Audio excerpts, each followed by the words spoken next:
4, and 5, 6, 7, and action. Hey everyone, it is Crafty Sue with Sew It Seamstress. Yeah, that's me. And today I've got a big project I'm starting on. And as you see, I'm all repaired. Bohemian style. I have my turquoise headband, my big dingle earrings, and my coral top. Well, yeah, I'm being silly. I know. This is the only time I get to be silly. But, drapes. The difference between drapes and curtains. Now, a lot of people say there's no difference. I beg to differ. Curtains go in the bedroom, the bathroom, the kitchen. Drapes go in formal areas. Your living room, your dining room, a sitting room if you have one, a parlor. I don't have any of those. Well, I have a living room, but no parlor, no sitting room. I do have a movie room though, in the basement. Anyway, when you are picking your fabric out for your drapes, typically it's going to be a heavier weight fabric unless you like flowy, lightweight. You want sunlight to come in, that's wonderful. That's kind of my preference. Except for a real sunny window, I would be getting a thermal backed, something to keep the hot sun out and keep the cool air in the summer in, and vice versa in the opposite weather conditions. Like now it's getting a little bit cold, so a thermal backed curtain or drape keeps the cold out, keeps your heat in. So a great insulator. And people that don't, yeah, I don't know if you noticed, but when you go to buy thermal drapes, they're a little bit on the pricey side if you're really watching your budget. And I'm doing that all the time. So if you start making your own, you would be amazed at how much you can save, and you don't have to have them rubber backed. All you need, and this is a little kind of cheap tip, get a white sheet, bed sheet. Bed sheets are the best linings for any curtain or drape that you make. As a matter of fact, with this project, this fabric that this young lady is asking me to work with is a very heavy, kind of a, not an open weave, but a loose weave pattern. And the thing about it, it's gorgeous. It's very, well, it's a little bohemian itself, but it is it almost looks like some kind of hieroglyphic painting kind of stuff, or, well, anyway, it's just an interesting design. It reminds me of the 70s because it looks like those paisley print shapes. Now this material is very heavy. This particular type of weave, it almost looks like a carpet weave, and it's kind of like that. These really should be lined, and she wants these done pretty quick by Christmas, and so she wasn't thinking about lining or anything like that. The reason why I say they should be, and eventually she will get the lining and have me put them in there, I'm almost positive, because I told her, and this is the truth, with a weave like this, where it's like a carpet weave, the design, in order to make it look the way it does, the threads on the back are very loose. I mean, they're literally just kind of laying in there. It makes the design, but if you were to accidentally tear a section of these, then what that does is it takes away the weave design, and then on the other side, your design is totally gone or it's messed up. I've seen this happen a few times, and it was because they weren't lined, or whoever made them wasn't familiar with that kind of fabric. So it's great for heavy drapes. We're talking about, I'm doing these for a 12-foot ceiling, and it's a lot of fabric to handle at one time. So I took over the dining room. Yes, I've spilled over into another room of the house, but the dining room table was perfect to lay this out so that I can just, as I go, pull one off, get to the next one. When you are making drapes or curtains, either one, and you're doing your measurements, and I think I may have mentioned this before, you measure your window from outside of the window to the other outside, and if you want to, what's the word I'm trying to think of? if you want it to be full, and you want to make sure that, if depending on what type of curtain rod you're planning on using, for these heavy drapes, it's always best to use the ones with the finials on the end. So you have a nice wide bar and has the big round ornate ends on it. So that's what you want to use. I think she's using something similar to that, just I don't think the bar is quite as big around. She may want to size it up, so when I do the top casing for this rod, I'm going to make sure that it's going to fit a 2-inch rod, just to be safe. Because once she gets them there and sees how heavy they are, it may be that her rods are just not going to hold them without bending. I mean, we're talking 12 feet of heavy fabric. Well, 3 feet of it's not going to be as heavy because it's a lighter weight material. And the reason for that is, whenever you measure for your windows, before you go get your fabric, you measure those windows once, twice, at least 3 times. Because I guarantee you, if you only measure them twice, one of those things is not going to match, or something's going to be a little off. So if you're using the type of rods that come out and around, like a U, so you have sides that way, so the fabric has to cover up that white rod. We're talking about the white rods. I hate them. I'm slowly getting rid of all of them because I like the other ones. And plus they're sturdier. The white ones are very lightweight, a type of aluminum or some kind of lightweight metal. If you're going to use the white rods, and it's okay for a bathroom, make sure that you add to your width how far from the window or from the wall that rod comes out. There's a 1 inch, I think there's a 2 inch and a 3 inch, because some people like to do the layer thing where you have a valance and you have a regular curtain and then you have the sheer behind it. That's how they used to do it in old days. It's a lot of curtains. But anyway, especially if you're doing a lot of windows. With these, she asked me to give her how much fabric she would need. And I said, fine. I said, have you measured the windows? She said, yes. And when she measured them and she told me, she said they were 10 feet. I gave her a measurement for fabric she needed to purchase for 10 feet. Then she brings the material to me and then gives me the measurement for the ceiling to floor, which I was not aware that it was ceiling to floor, and it is 12 feet. As a matter of fact, it's 212 inches from where she's hanging the rods to the bottom, to the floor level. And she's not concerned about if it touches the floor, doesn't touch the floor. That's your personal preference. For standard windows, very easy. The short curtain window can be 36 inches to 42 inches. Then you have, you'll see them in the store. You go, there's a 63 inch, there's a 72 inch, and there's an 84 inch.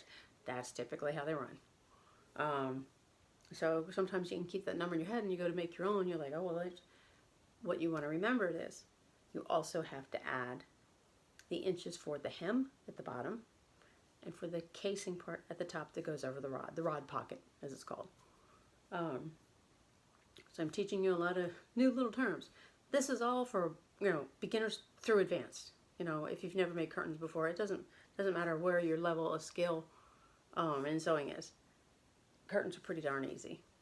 It's adding trim and things like that can be really tedious. So the other thing too, while we're talking about the fabric, is the pattern. This has a definite pattern on it. And I did not realize that one of them I had pinned the top part. We have to add blue to the top. The furniture is blue. She didn't have enough of the brocade. It's a brocade, heavy brocade drape fabric, because she told me 10 feet instead of 12. She should have had 880 inches and she had 720. And the person at the store told her she had 740, which still wasn't enough, but I don't know. The same thing happened with the blue, by the way. So when I get to the last panel, I gotta be real creative, and the top piece, you're not gonna tell that's had a piece added to it, but it's gonna have that extra 4-inch piece added to it. So the top rod pocket, aka casing, on is pretty standard on drapes, 4 inches at the top. Now you can go with 4 to 6 inches on the bottom. Some people like a nice big, statement hem, I call it. It's not necessary. If your drape fabric is a little on the lightweight side, there's a trick where you can get some metal washers from the hardware store. 1-inch metal washers. And when you go to do the hem at the bottom, you put like 4 of those in each corner, and it will keep the drapes hanging straight. So if there's any wrinkles in them, if you didn't wash the material before you sewed it, then that will take care of the wrinkles. This fabric is so heavy, and there's so much of it, that these can only be dry cleaned. I normally do wash the fabric first because you want to be aware of shrinkage. And this stuff isn't going to get a chance to shrink. The other thing is when you measure your width of the window, and she told me she had measured the window and she had it across, past the window, it was 51 inches, she said. Okay, that tells me it's probably a 48-inch window width-wise, 46 to 48. The newer homes, those are kind of standard window sizes. So with that, she added a few inches on either end, which was great. Predominantly, the width on drapery fabric is 54 inches. And for that size window that she has, that's perfect in the sense of fullness. You either want your window to be really, really full, or have lots of little gathers in it, or you just want it slightly gathered, or you don't want to gather at all. Some people just, I've had people have me make a straight panel, 2 straight panels, exactly half the window width, because all they wanted to do was pull them back and put tie backs on them and have them just draped that way. It's personal preference, just however you like it. So that's why she had to go back and get the blue to add, because the fabric that she had for the main part wasn't long enough to do 4 panels of 54 inches wide. And that's okay. We're making it work. I even gave her an idea to gussy them up at the top, and she liked it. Now, if she gets that tassel, I'll be thrilled. Anyway, so you're getting ready. If you're making this thing where you have to have a top added to it, I mean, you can ignore the top.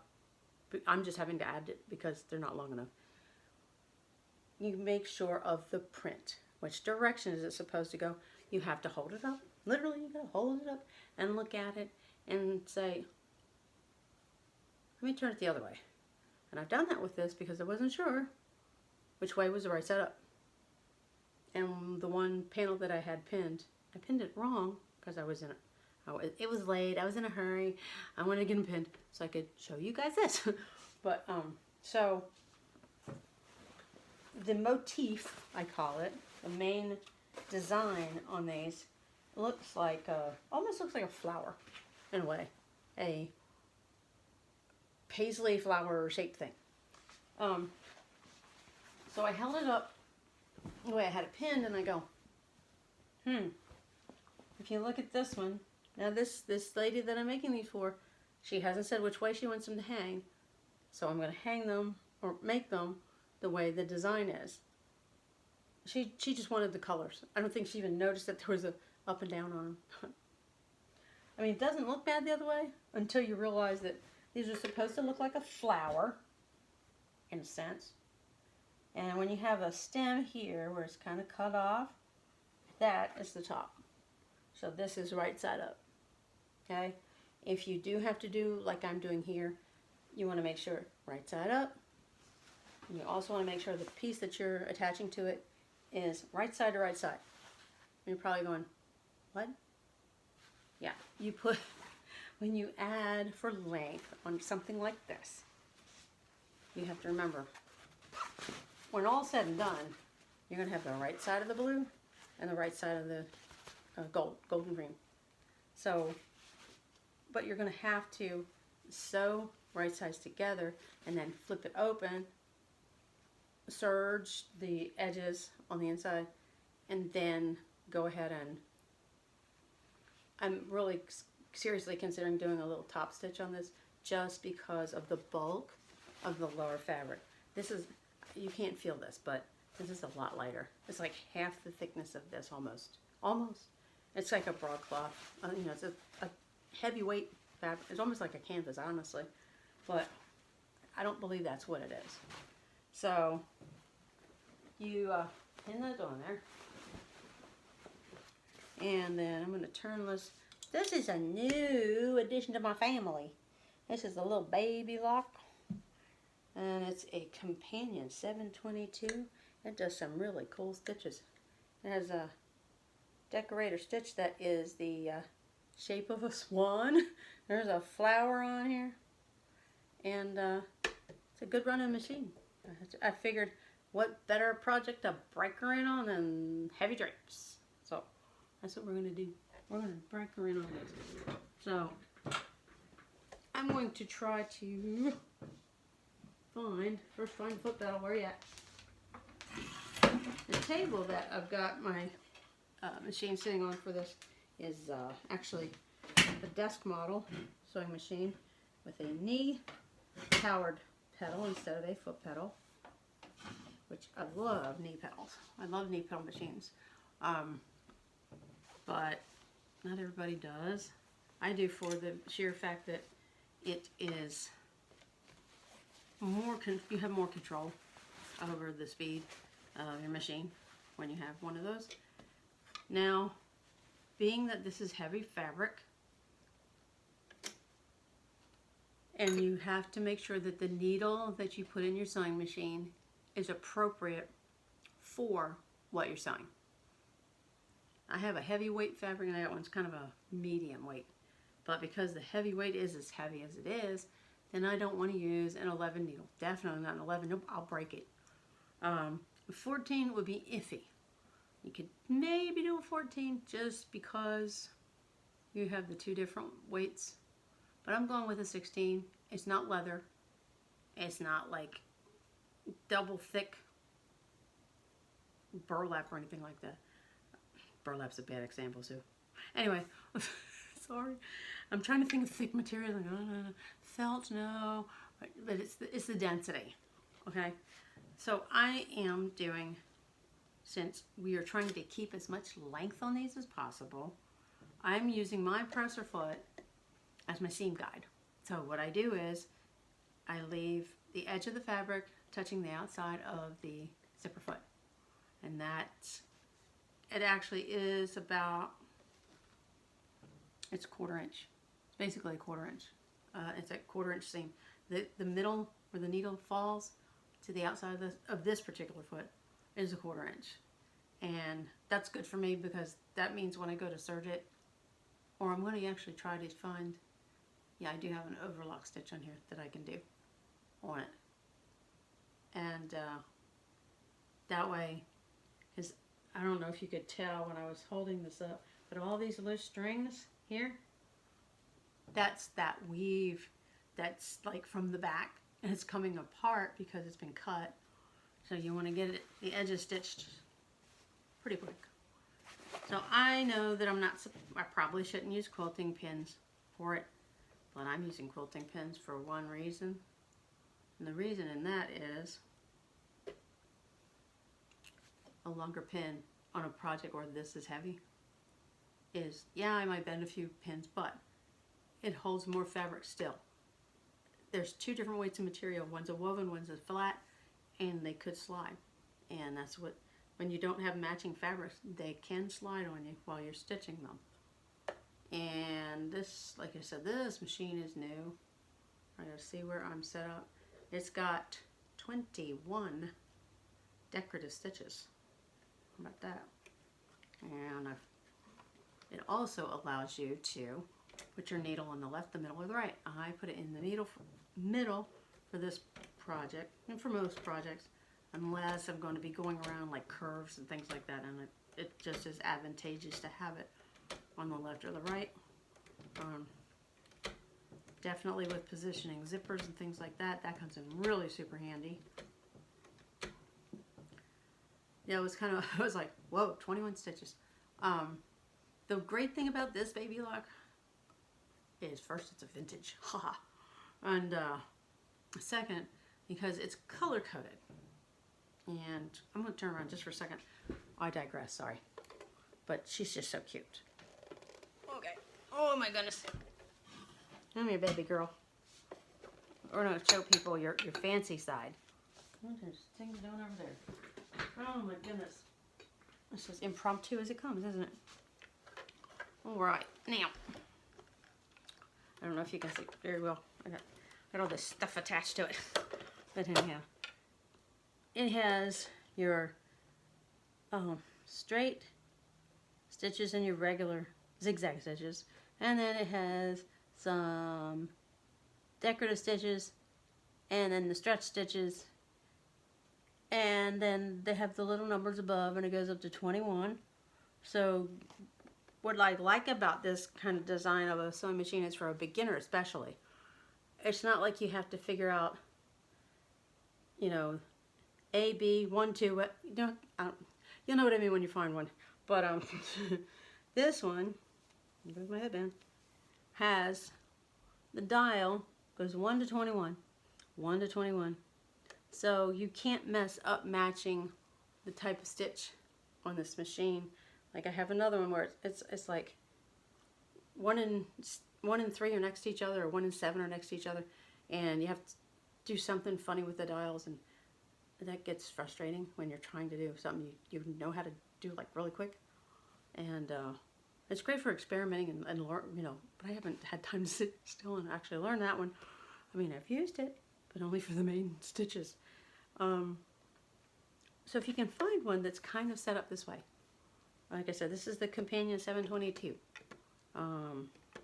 baby lock, and I've had tons of baby lock searches, tons of them. I love them.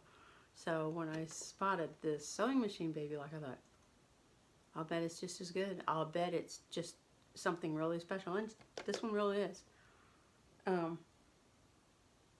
If you want to do fancy stitches and don't want to have to rack your brain on how to make them, you just turn it to the number. Turn it to the number if you want, and just tell it how thick or thin you want the stitches to be. And it's really simple on this machine. And I don't even have the manual for it yet. Do you know that? I figured that all out on my own. I'm so proud of myself. Oh, one thing I will tell you is the older machines, I don't know if I've mentioned this before, when you get a secondhand vintage machine, a lot of times the extension tables are missing. I don't know how people lose them. It's like when you sew, you got to have it there. The only time you take it off is if you're doing pant legs or sleeves, or maybe a real touchy neckline. But these pieces here are very, very hard to find. They're extremely hard to find. Now, yes, I sew, yes, I cook, but I also took wood shop in school. So if I ever got a machine that didn't have one of these, I know I could make one out of wood and paint it, have it fit. Why not? You know, I just can't get over the fact that people lose them. I don't know how they do that. I hope you guys are enjoying my videos. Sometimes I wonder because I don't get any comments. I get a lot of likes, but I don't get any comments. Am I doing something wrong? Hope not. Alright, back to sewing. I don't want to get off track here. Alright, so we are going to sew this down. This seam that I have created for it. So when you go to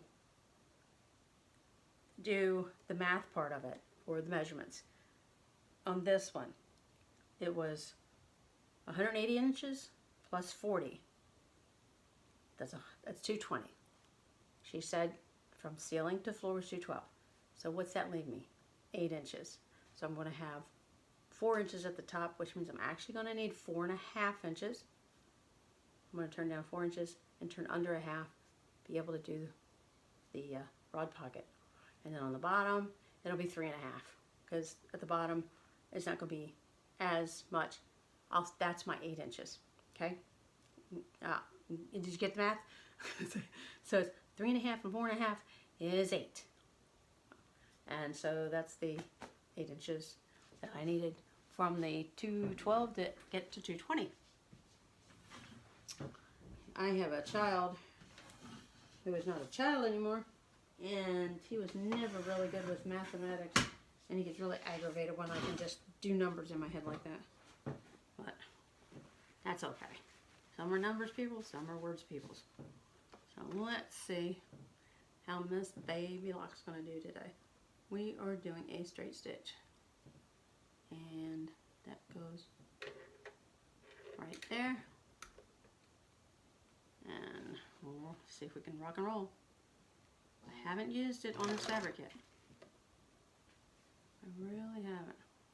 Oh, it's this one. And then it goes that way.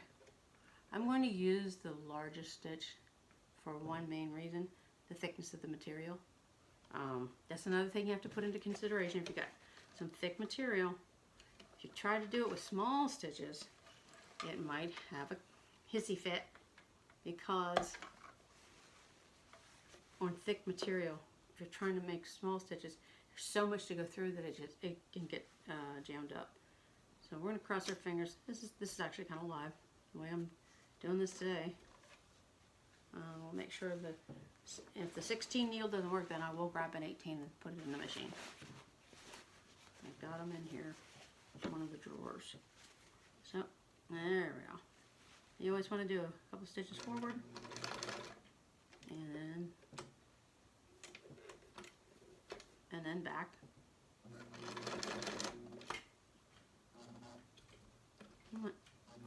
See, it's this fabric. I knew this fabric was going to give me a problem. So I'm not going to do the back stitching on it. It's fine if I don't. If I just keep going straight, it's fine. So we're just going to keep going straight. And that's what we're going to do. And back there. Now that's okay on this, because on your drapes, on the edge, you're also going to make kind of like a hem. You fold it under and you stitch it, so you want to have a nice finished edge. Because right now this is just the selvage edge. And I don't know if you guys remember selvage. What's the selvage? That is the finished off edge on the bolt of the fabric. Not the part where they cut it for you across the middle on the ends of the bolt. See, with all these strings hanging off here, this is another thing that I'm going to have to watch for, because they can get tangled up.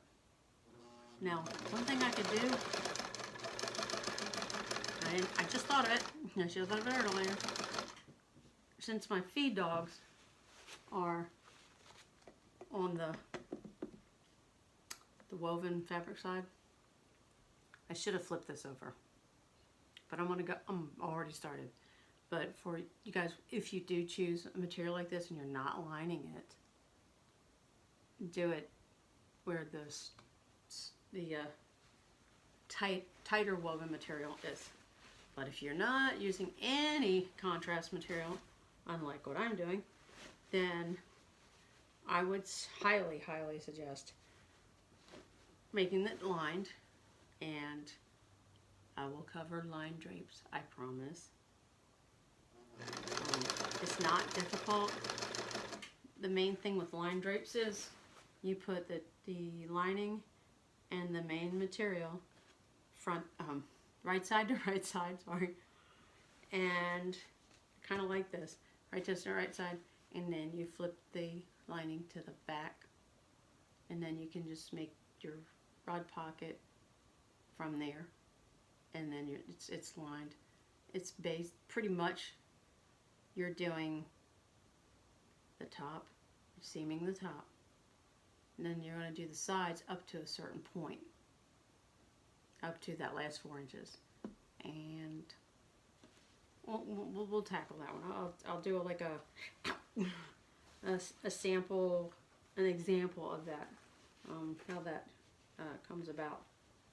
I have already stuck myself 3 times today, so be prepared for some more. I tell everybody I stick myself at least 12 times a day. And my son said, "Mom, I thought you were a professional seamstress." I said, "Yeah, if you don't stick yourself, you're not a professional." You gotta stick yourself. That means you're putting every part of you into your project. including your blood sometimes. Now, I have no idea what that was just now, that noise. Oh, I'm going to check it. And it looks like I bent a needle.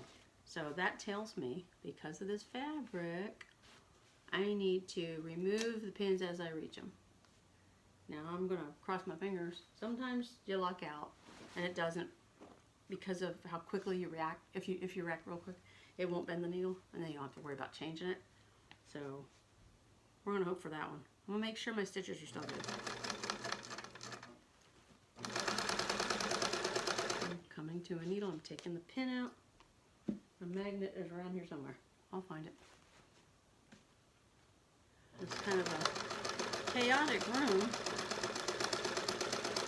And this machine really isn't all that loud, and it's like, it's going right through this thick stuff. And the larger stitch, or the largest stitch on this machine, is actually working extremely well.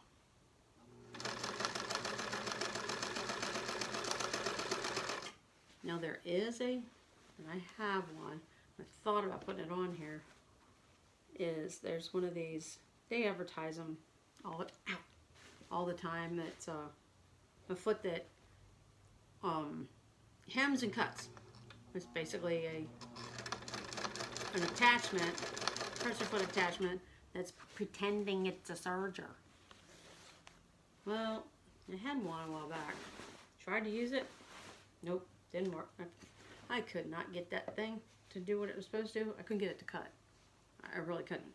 So, it was probably me. I don't know. All I know is I'd rather have my serger. Thank you very much. And I don't have one set up out here, but that's okay. This is going to be like part one of these. I'm going to kind of break this into two pieces. It'll give me time to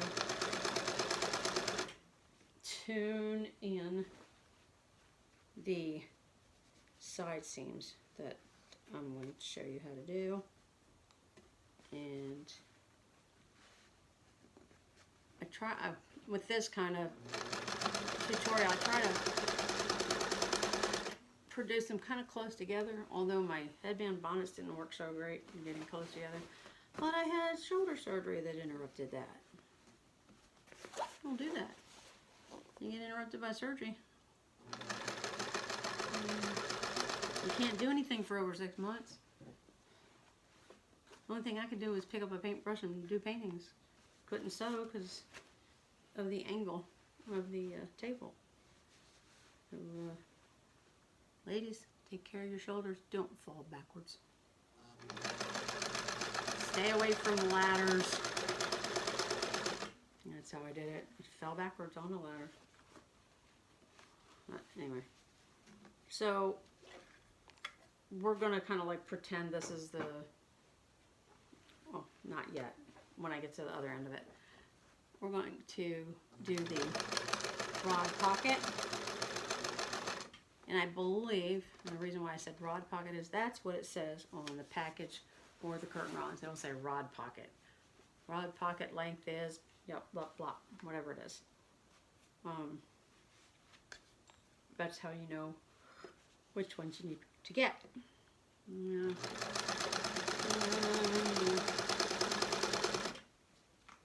And I was, like I said, I'm trying to maintain as much length as possible so that these won't be way above the fold at all. It should be right on it, like literally just resting on the top of the fold.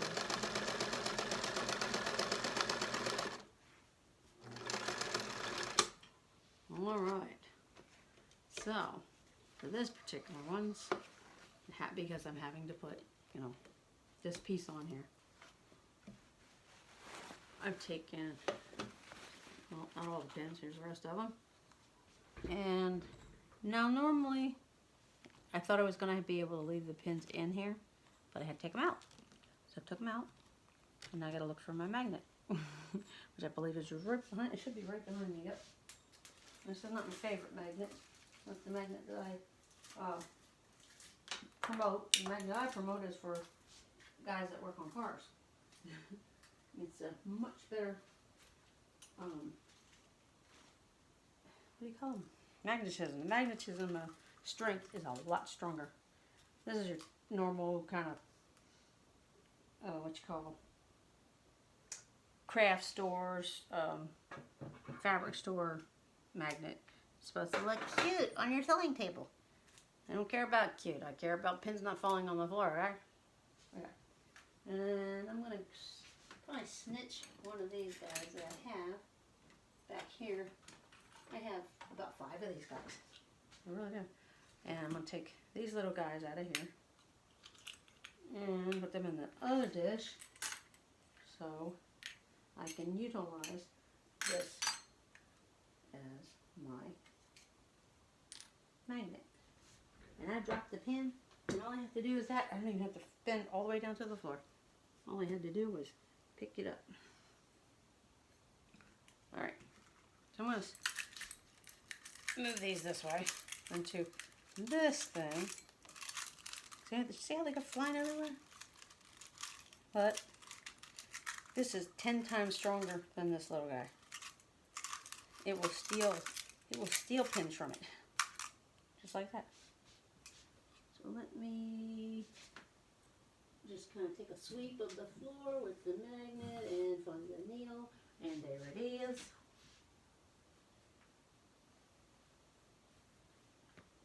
And, oopsie. Whoa, don't you fall on the floor. Alright, there we go. So, now they're in the magnetic bowl. Now, I've done that. And now I'm going to look for a stitch that's kind of like serger stitch. Or it's called an overcast stitch. Now, there is an overcast foot. I don't have one for this machine yet. So, that's why I'm going to look for a built-in stitch that does the same thing. When you're using a serger, you know, that has either 3 or 4 threads. You got 2 lines of straight stitching, and you have the other 2, the upper and lower looper, that does that back and forth zigzag kind of thing. So I look on a machine when I get it to see where is something similar to be able to finish off the ends of this.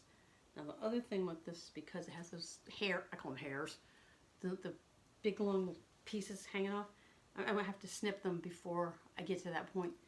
And I'm doing gradually just for the mere fact that if you try to do the overcast stitch on this, on a regular machine, those strong long strings, they're going to stick out between your stitches, and then when you go to cut them, you might cut your stitching, and you don't want to do that.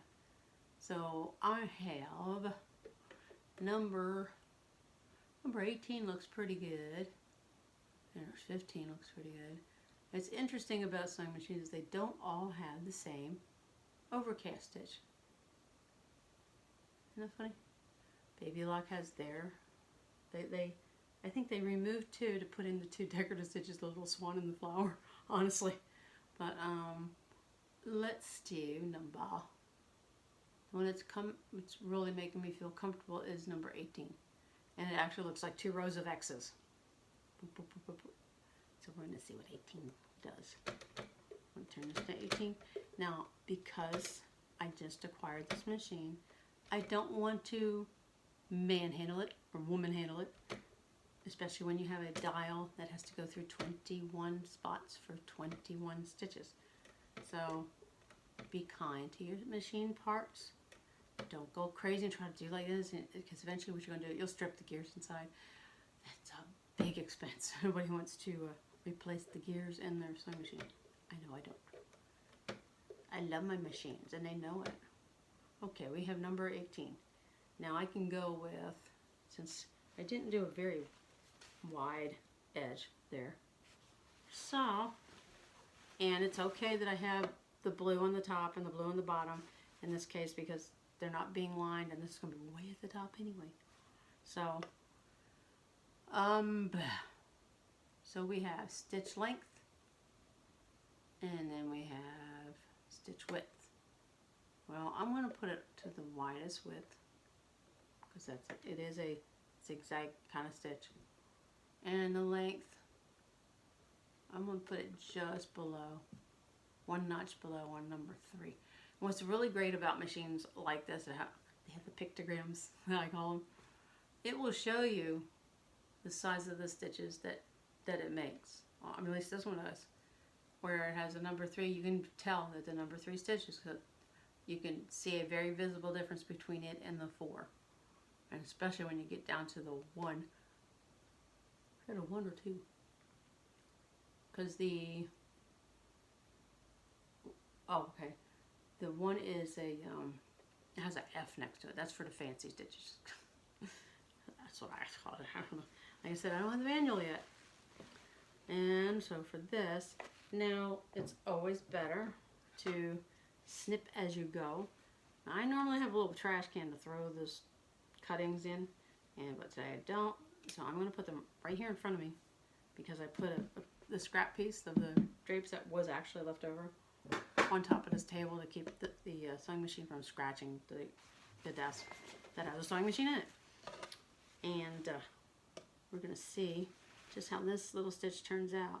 Now when you're doing a decorative stitch on the edge like this, and you've used your presser foot as your guide, your seam guide, when you go to do the end that you're doing the overcast stitch to finish it off, you line up your stitch line with the other side, the other outside of your presser foot. So this is the, you can't really see this, well you can on the back, because it's because it's blue. You have that blue line, and that blue line is going to go rest right against this little guy. I'm going to take it, I'll show you. It's not like I have to rethread the needle. Oh my goodness. Anyhow. And the other thing is great about this machine, it definitely is a low shank. So those universal feet that they sell, all of them will fit it. Okay. So when I sewed the seam, I used the edge against there. My seam went here, which was a 1/4 inch in. Now I've got my seam that I already sewed lining up with this side of the foot right here, and now it's going to do the edge that way. Now this is where, if it looks like I need to have it more to the right, I can move the needle to facilitate that. Okay, that's what you can do. It's kind of like, yeah, if you're real observant what you're doing, you can come up with all kinds of ideas how to make it work, make it work. And if I'm not careful, I'm going to tie up my thread, There we go. There's nothing more aggravating than taking a presser foot off to put another one on, and you accidentally get the thread stuck in the presser foot as you're reattaching the new one, and then your thread breaks and you're like, oh, not again. And especially if you don't realize it. You did it. You got it stuck in there. I've done it. There's nothing I'm telling you that I haven't done myself. I'm very proud of that fact sometimes. Anyway, we're going to line that up. See, and this is a good way to tell if I need to move my stitching a little bit further away from it. But I'm using the largest width and length on this particular stitch itself. It should be fine. Here we go. Let's see how we go.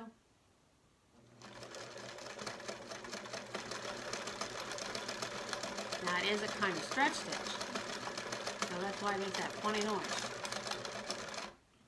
Now I had to stop for a minute, because what do I have going here? All these little fringy hair things. So I want them out of my way. I don't want them to be able to peek out. Now if I was using a serger, because the serger has a blade and stitches at the same time, it cuts and stitches at the same time. See, I've got to cut and it stitches. You won't have that problem because it's going to trim it for you as it trims it as it stitches, and it's all in one smooth flow. So if you can get a hold of a second-hand serger to do all that, then you get to experiment with all the other things the serger can do. That's the best thing ever. I just got one and it's seized up because whoever had it did not take care of it, and the presser bar is stuck inside it with rust. It just made my heart sink when I saw it. I was like, Somebody didn't love it. They didn't love it enough to take care of it. Now I just saw my thread broke. And so what we do when our thread breaks, we rethread it. And the reason why I think it broke is because it got jumbled up in here. Now whenever you're going to rethread your machine because of breakage, lift your presser foot up. Why do we lift our presser foot up when we go to thread? It takes the pressure off of the discs, the tension discs. So we're going to do that. Now this may be kind of easy for some folks to do, and others not so much, but I got laughed at when I told someone that there was such a thing as a left-handed sewing machine and a right-handed sewing machine. Yeah. I am left-handed, as I have said before, and I live in a right-handed world. And wasn't let to forget that growing up. Even my dad tried to make me right-handed. Didn't work, Dad. So, I get a sewing machine, and the way I tell, I call it left or right-handed, is where the tension discs are on the front of the machine. Predominantly, you will find the tension dial on the right. Those are right-handed machines. This sweet little baby lock, I don't know if you saw when I had it turned around, but the tension discs are on the left. So if you can keep that in mind, I have lots of people who say to me, I don't know how to thread my machine. I said, would you look in the manual? No. That's why I say, you're supposed to read your manual. And that's why the manual is one very important thing, because nobody likes to be frustrated at their machine because they didn't read and then they can't figure out how to thread it.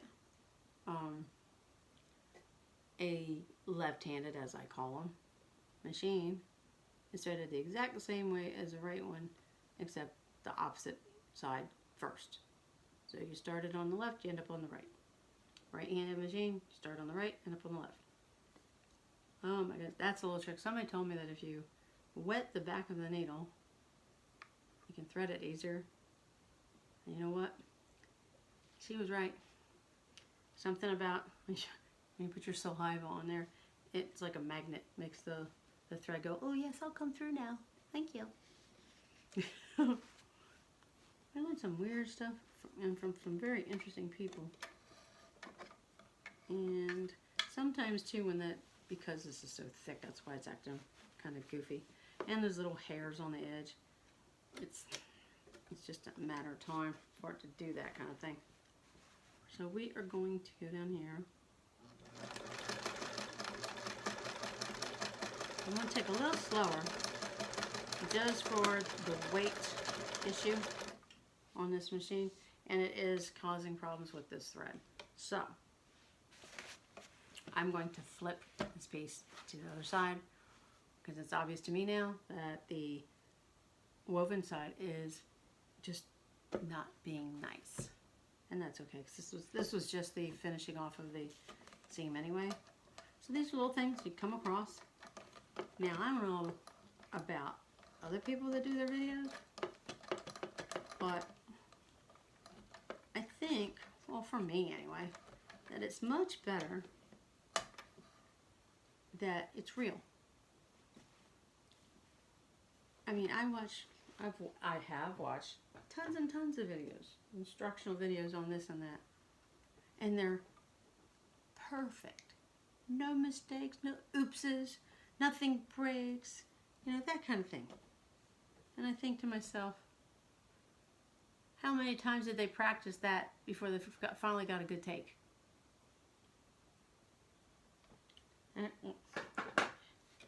Well, we know movies are fake, but I'm not.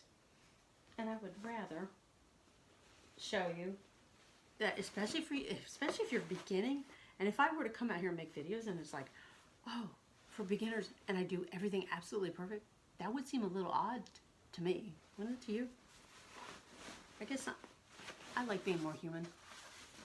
Yeah. Yeah, I would love for them to all come out perfect, but they don't. The machine has a mind of its own sometimes. And that's how it is. And I gotta check to see where that little notch is on this thing in case I put it on there upside down. Just the different things I check for. I know it takes time to do, but it's something you really, really ought to do. Okay, the notch is there. So I don't want it on the bottom, I want it on the top. The little spot where they connect the thread when they get ready to package it, yeah. You want that on the top because as the thread comes down off of it, it's not going to get jammed. Now, did I do it? I missed the spot. Where'd you go, you silly thing? Okay, we went down this way, around the bend, up the hill and down the valley again. There we go. I have been very pleased with the contest entries that I have been receiving. I could receive more, but you know, and nobody knows what they're getting other than it. One of them, it is a vintage sided machine. It might be 2, might be 3. I don't know. Depends on how much Christmas spirit I dig down in here and find. Maybe. I just got a new, it's not new, it's an old adopted machine, and it might be one of them. It's the ones that are getting the blessing contest gift from sending in, messaging, emailing, whatever, a story of when they blessed a total stranger without expecting anything in return. Have been very, very, very wonderful. It gives you hope in humanity when you see someone who just does something just because it's the right thing to do. And I've done a really big part of that myself. And once the contest has been announced, deadline is Monday at midnight. And you guys have been sitting there thinking, oh, I got time. It's only 2 days away now, okay? The announcement of the winners will be on the 15th of December, unless I get crazy and get too excited and I decide to announce it earlier, which I've been known to do. Even with these glasses, sometimes I have trouble threading a needle. What's the other thing? Oh yeah. You know, if you have a story that you're just dying to share, you don't want everybody to know your business. That's okay. I'm the only one that's going to read it. And I'm the judge, so it's okay. You don't have to worry about your business being put all over the internet. I'm not going to tell your story if you don't want me to, because if I did that, that would be so wrong. It's just not respectful of someone's feelings. And I value everyone that is watching my little videos. You know, I keep waiting for someone like one of my adult children to leave a comment. It's like, you have some really corny humor, lady. That's what they tell their mother. Mom, you're corny. I said, yeah, I'm over 60 years old. Of course, I'm allowed to be corny. Alright, we're going to do this the opposite way. See if we have more luck with this stitching.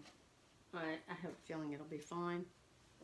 At the very latest, what I would do is take it to the production room, as I call it, where the sergers are, and have the sergers have a talk with it. They might do a better job, but let's see how this works on this side. Sometimes it's just a matter of flipping it.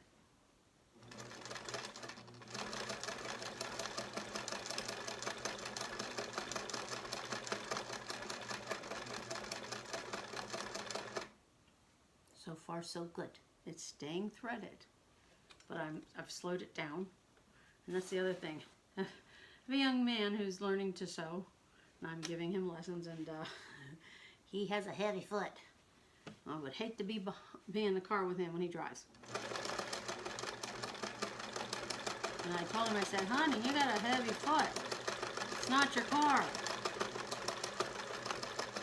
He goes, yeah, I know I do. I said, well, slow it down.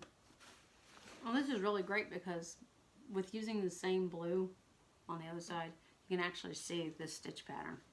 See, there was a reason why I used blue and blue. Now, I can, you know, well, and I'm actually going to. When I go to flip it out, right side out, it's going to actually cover up this blue on the gold. And, because that's what it's supposed to do. It broke anyway. It's just this material. It's going to take a minute for it to do its thing. So I'm going to show you the stitching that I'm using. And this is the kind of stitching you can look for as far as a type of overcast stitch. It has, looks like V's. I don't know if you can see that. It has like these V's and then the straight stitch. And then I'm going to go back and trim this. Now, when I fold this out to have it so it's right sides out on both sides, it's going to go this way.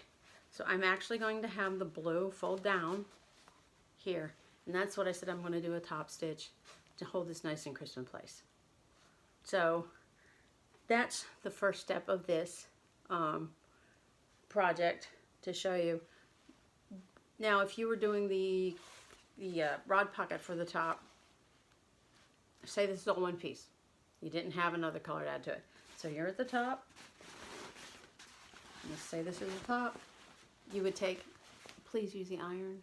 It makes your life so much easier for this part, especially if you're using a heavy, stiff material. Turn down your 1/4 to 1/2 inch, depending on what your measurements are. And then your 4-inch pocket, like that. And then you stitch across. Now that's going to be the rod pocket. Now depending on whether, if you want ruffles at your top, what you would do is halfway down, or not quite halfway down, depending on how big around your rod is. So my suggestion for that is, if you're going to have a 4-inch rod pocket, make sure before you stitch it to make the pocket part, take the finial, well no, actually leave it on, and put it through here, and then put a pin where it will still allow it to go through. And sometimes you've got to go up 3 inches and you have a 1 inch at the top, which 1 inch at the top is plenty to have that little ruffle at the top. And then you can put tassels. Yeah, you can put some tassels hanging down there. And that's what this lady is going to eventually do. She's going to have, there's this, oh, these beautiful tassels that were blue and gold together. And so I told her, I said, you know, those look really good on your drape. She goes, yeah, I know, I saw them. I get ideas while I'm doing these projects.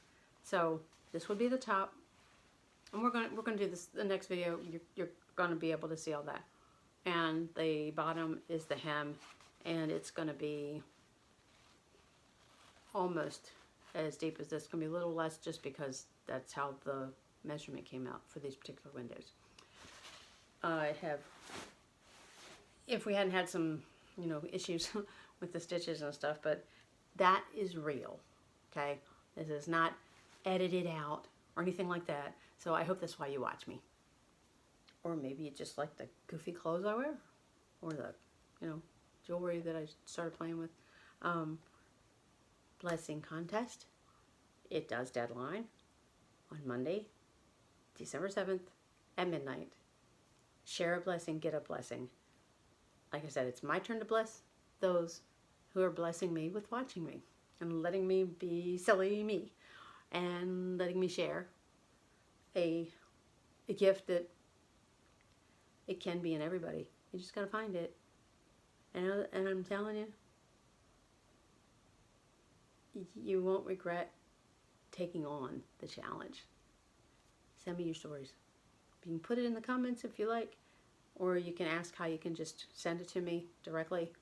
You can email me. You can find my business, So What and More Creations, and that's on Facebook, and you can send it there as a private message if you like, because I do respect your privacy. And I just think that the best comment I got so far was that the positive things that come out of blessing someone else that you don't even know, and you don't want anything in return, and you end up getting a blessing anyway, that's exactly what we all need right now. Don't you agree? That's a comment you could put down there. I agree, and I'll know exactly what you're talking about.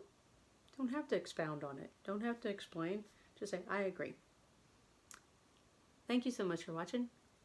Please like my channel, share it, subscribe. Find your joy, create, and always just keep sewing.